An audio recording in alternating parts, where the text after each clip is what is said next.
Olá, prezados alunos do curso de bacharel em Teologia da Faculdade FAECAD. Esta é a nossa matéria de Teologia Sistemática 1. Esta é a aula 11 e este é o vídeo de número 1. Continuamos a falar sobre a temática da criação como obra de Deus, a criação como obra do amor de Deus, fruto da palavra criadora de Deus e não fruto de acaso algum. Portanto, sejam bem-vindos, bem-vindas a esta aula de número 11. Bem, o terreno bíblico e seus horizontes é a base fundamental para a reflexão sobre a criação como obra de Deus, continuando, portanto, a discorrer e desdobrar este assunto tão importante da teologia sistemática. Então, vamos ver aqui os horizontes de Gênesis 2, 4 a 3, 24. Sobre Gênesis 2, 4, 3 a 24, apresenta-se um plano de fundo histórico dos textos, onde é percebida neles uma forma de teogonia. Bem, a forma de teogonia é, no passado bem remoto, bem antigo, o mundo e os deuses estão em jogo no mesmo drama de vida e de morte. É mais ou menos parecido com a mitologia grega, onde os deuses, eles brincam, eles guerreiam, eles brincam com os homens. Os deuses são o centro de tudo, e o homem participa dos jogos dos deuses. E, enfim, o texto bíblico já não é assim. Mesmo sendo um texto antigo no meio de outros textos, de outras tradições religiosas, a tradição judaica, depois juntando a tradição judaico-cristã, mostra que Gênesis 2, de 4b a 26, diferentemente das outras tradições, dos outros povos, o homem não é mais precipitado sobre a terra como um estranho. O homem é terrestre, feito para a terra, e ele aparece no cenário, ou dentro de uma natureza mediatizada pela cultura, pela história e pela palavra. Portanto, o homem ele é designado, ou foi designado pelo Criador para fazer, para procriar, para cultivar, para cuidar da terra, para produzir cultura, e também dentro do aspecto histórico, e mediatizado também pela palavra. Deus deu autoridade ao homem para que ele nomeasse todas as coisas.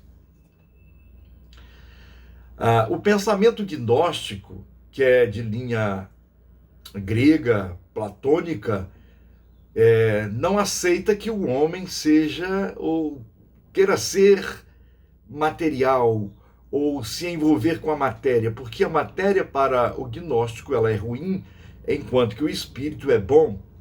E na visão bíblica, de forma geral, Deus criou todas as coisas, o espírito e a matéria. Isso é algo que é um ponto que o gnóstico não aceita. Mas o homem está aí nesse cenário, criado por Deus com inteligência para produzir cultura, viver a sua vida na história. Isso ocorre na história, mediatizado também pela palavra. Portanto, o ser humano é terrestre, feito para a terra. Nada do que é estranho da terra é estranho, nada que é da terra é estranho para o homem, e nada do que é do homem é estranho para a terra. Enquanto o homem vive na terra, ele vive trabalhando a terra, cultuando, tornando cultura tudo aquilo que ele faz e cultuando ao Criador. Enfim, quando ele morre, o seu destino é a terra. Portanto, tu és pó e ao pó tornarás, porque ele é da terra. E sendo assim, o jardim do Éden é terra promissora. Teologicamente, o Jardim do Éden é mais terra promissora e trabalhada do que um espaço cego e primitivo. Não há caos, não há espaço cego, mas é terra prometida. E nela, nessa terra, se abre uma antítese. E esta antítese é o conhecimento do bem e do mal. O homem não é Deus. É o que Deus disse lá. Vocês podem comer de todas as árvores, mas do fruto da árvore do conhecimento do bem e do mal vocês não comerão. Porque no dia em que vocês comerem, certamente vocês morrerão. Portanto, o que Deus estava dizendo, o que está no relato bíblico, é que o homem e a mulher não são Deus.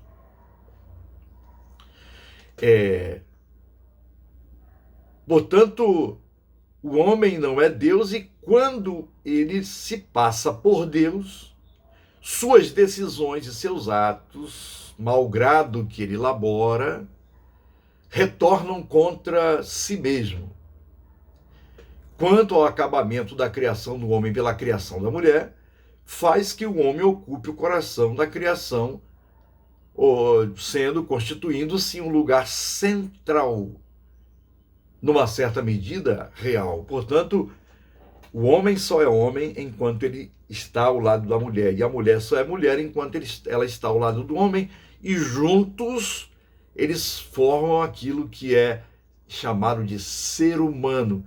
E eles só são ser humano enquanto os dois juntos andam lado a lado, enquanto os dois juntos constroem a família, enquanto os dois juntos glorificam o nome do Criador pelas obras criadas. Agora, existem alguns pensamentos a respeito das origens do mal. Está lá, Deus colocou 3 árvores comestíveis, a árvore da vida e a árvore do conhecimento do bem e do mal. Bem, o que significa esta árvore do conhecimento do mal é relacionado às origens do mal? Existem algumas teorias. Quero abordar o pensamento aqui do Dr. Gottfried Brackmeier, exegeta, conhecedor profundo do Antigo Testamento, do livro do Gênesis, e é interessante refletir, e não que possamos assim nos debruçar e ter como esta reflexão, tê-la como doutrina dogmática, aquilo que cremos, mas para nós refletirmos. Então, sobre as origens do mal, o Dr. Gottfried Brackmeier, ele afirma que a principal fonte do mal é o coração e os seus desejos. E ele pergunta como foi que o mal penetrou na boa criação de Deus. A pergunta formula um dos maiores enigmas da história.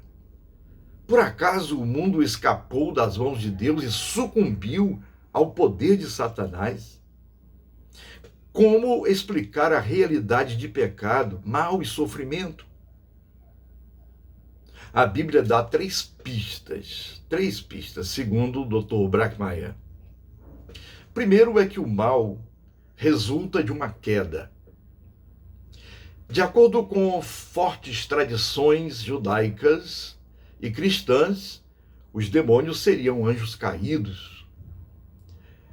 A concepção se apoia em Gênesis 6, de 1 a 6. Gênesis 6, de 1 a 6, eu quero ler este texto, porque ele é muito importante para compreendermos assim esta palavra. Então, Gênesis 6, eu vou ler de 1 a 5 e depois o versículo 6 e os demais versículos. Como se foram multiplicando os homens na terra, e lhes nasceram filhas. Vendo os filhos de Deus que as filhas dos homens eram formosas, tomaram para si mulheres, as que entre todas mais lhes agradaram. Então disse o Senhor: o meu espírito não agirá para sempre no homem, pois este é carnal e os seus dias serão 120 anos. Ora, naquele tempo havia gigantes na terra, gigantes aqui no hebraico a palavra é Nephilim, gigantes na terra, e também depois quando os filhos de Deus possuíram as filhas dos homens, os quais lhes deram filhos, estes foram valentes, varões de renome na antiguidade.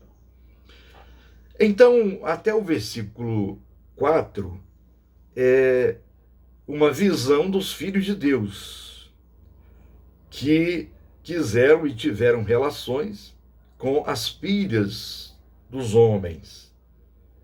E nasceram gigantes, homens grandes, violentos, truculentos, enfim, que eram poderosos, valentes varões de renome na antiguidade, vendo os filhos de Deus. Agora no versículo 5 diz: viu Deus que a maldade do homem se havia multiplicado na terra e que era continuamente mal todo o desígnio do seu coração. Portanto, a tradição judaica inserida aqui faz com que a mulher não tenha valor e o homem seja valorizado. Portanto, a tradição judaica aqui corrompida, antiga, dizia que o mal entrou no mundo por causa da mulher.